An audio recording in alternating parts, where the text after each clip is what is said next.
Good morning, everyone. Today we are celebrating our National Sports Day. भारतीय खेल जगत में राष्ट्रीय खेल दिवस का बहुत महत्वपूर्ण स्थान होता है, क्योंकि विभिन्न खेलों एवं प्रतियोगिताओं में सफलता प्राप्त किए खिलाड़ी आज ही महामहिम राष्ट्रपति के हाथों राष्ट्रीय खेल पुरस्कार ग्रहण करते हैं। क्या आप जानते हैं राष्ट्रीय खेल पुरस्कार कितने हैं? मैं आपको बताता हूँ। पहला पुरस्कार है खेल रत्न पुरस्कार। यह पुरस्कार दिवंगत पूर्व प्रधानमंत्री श्री राजीव गांधी की स्मृति में दिया जाता है।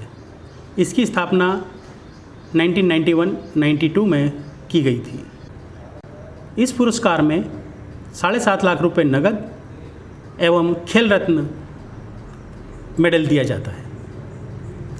दूसरा महत्वपूर्ण पुरस्कार है द्रोणाचार्य पुरस्कार। यह पुरस्कार उन कोचेस को दिया जाता है जिनके खिलाड़ियों ने राष्ट्रीय एवं अंतर्राष्ट्रीय प्रतियोगिताओं में उच्चतम प्रदर्शन किया एवं मेडल जीते। इसमें 5 लाख रुपए नगद एवं द्रोणाचार्य की कांस्य प्रतिमा इनाम स्वरूप दी जाती है। तीसरा महत्वपूर्ण पुरस्कार है अर्जुन पुरस्कार। यह पुरस्कार देश विदेश में उच्चतम प्रदर्शन के बल पर सफल हुए खिलाड़ियों के लिए दिया जाता है। यह पुरस्कार खेल जगत में दिया जाने वाला सबसे पुराना पुरस्कार है। इसकी स्थापना सन 1961 में हुई थी। इस पुरस्कार में 5 लाख रुपए नगद एवं अर्जुन की कांस्य प्रतिमा पुरस्कार स्वरूप दी जाती है। अगला पुरस्कार है ध्यानचंद अवार्ड, जो कि एक लाइफ टाइम अचीवमेंट अवार्ड है। यह भारतीय खेल जगत के पितामह ध्यानचंद जी के स्मृति में दिया जाता है। इसकी स्थापना 2002 में हुई। इसमें 5 लाख रुपए नगद, एक शील्ड और एक सर्टिफिकेट प्रदान किया जाता है। पांचवा पुरस्कार है मौलाना अबुल कलाम आज़ाद ट्रॉफ़ी। यह एक रनिंग ट्रॉफ़ी है जिसे भारत की यूनिवर्सिटीज़ में सबसे अच्छा प्रदर्शन की हुई यूनिवर्सिटी को दिया जाता है। इसकी स्थापना 1956-57 में हुई।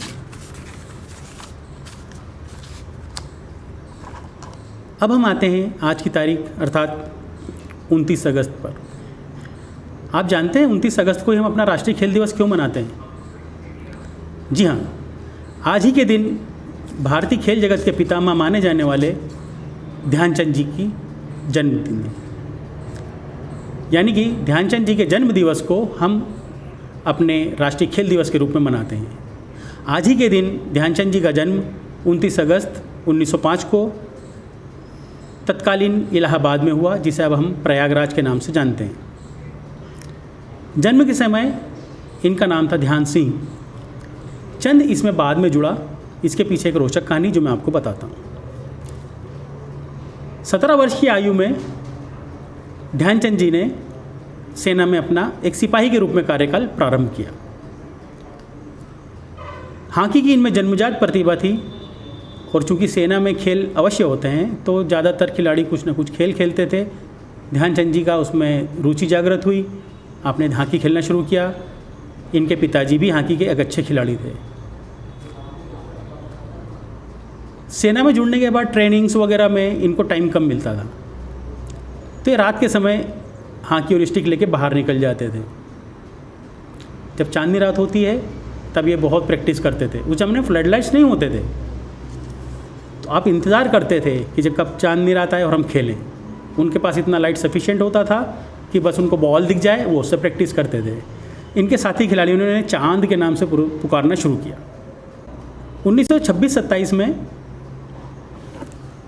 पहली बार इनकी प्रतिभा को माना गया और इन्हें न्यूजीलैंड के दौरे पर ले जाया गया, जो कि सेना की टीम गई थी। सेना की टीम ने वहाँ पर कई मैच खेले। एक के अतिरिक्त सभी मैच जीते, जिसमें ध्यानचंद जी ने गोलों की झड़ी लगा दी थी। इस कारण इनका इसी प्रदर्शन को देखते हुए ध्यानचंद जी का सिलेक्शन 1928 में एम्स्टर्डम में होने वाले ओलंपिक्स के लिए किया गया। भारतीय टीम ने एक के बाद एक कई मैच जीते और अंततः फाइनल में पहुंचे। फाइनल में भी भारत ने जीत हासिल की और गोल्ड मेडल जीता, जो कि भारत का पहला हॉकी का गोल्ड मेडल था। इसके बाद आया 1932 का लॉस एंजलिस ओलंपिक। इस ओलंपिक में भी हॉकी का गोल्ड भारत ने मेजर ध्यानचंद के जादुई खेल के बदौलत आसानी से जीत लिया। फाइनल मैच में भारत ने अमेरिका को 1 के मुकाबले 24 गोलों से हराया, जो कि आज भी ओलंपिक रिकॉर्ड है। इन 24 गोलों में से 8 गोल मेजर ध्यानचंद की स्टिक से आए थे, यानी 1/3 गोल सिर्फ मेजर ध्यानचंद ने किए थे। अब आप इससे अनुमान लगा सकते हैं कि मेजर ध्यानचंद को हॉकी का जादूगर क्यों कहा जाता था। अब हम आते हैं 1936 के ऐतिहासिक बर्लिन ओलंपिक में। Berlin, Germany, Adolf Hitler. Hockey का बहुत क्रेज़ था जर्मनी में भी। भारतीय टीम एक के बाद एक मैच जीतती हुई फाइनल में पहुंच गई। दूसरी तरफ जर्मनी की टीम भी एक के बाद एक मैच जीतते हुए फाइनल में पहुंच गई और फाइनल में मुकाबला दोनों टीमों का होना था। स्टेडियम खचाखच भरा हुआ। जर्मन लीडर एडोल्फ हिटलर भी उस मैच में उपस्थित था। मैच प्रारंभ हुआ और कुछ देर बाद दर्शकों की हूटिंग चालू हो गई। मेजर ध्यानचंद की स्टिक में चुंबक लगाए। अब होता यह था कि जब ध्यानचंद जी गेंद लेके आगे बढ़ते थे तो गेंद ऐसा लगता था जैसे उनकी स्टिक से चिपक कर चल रही है।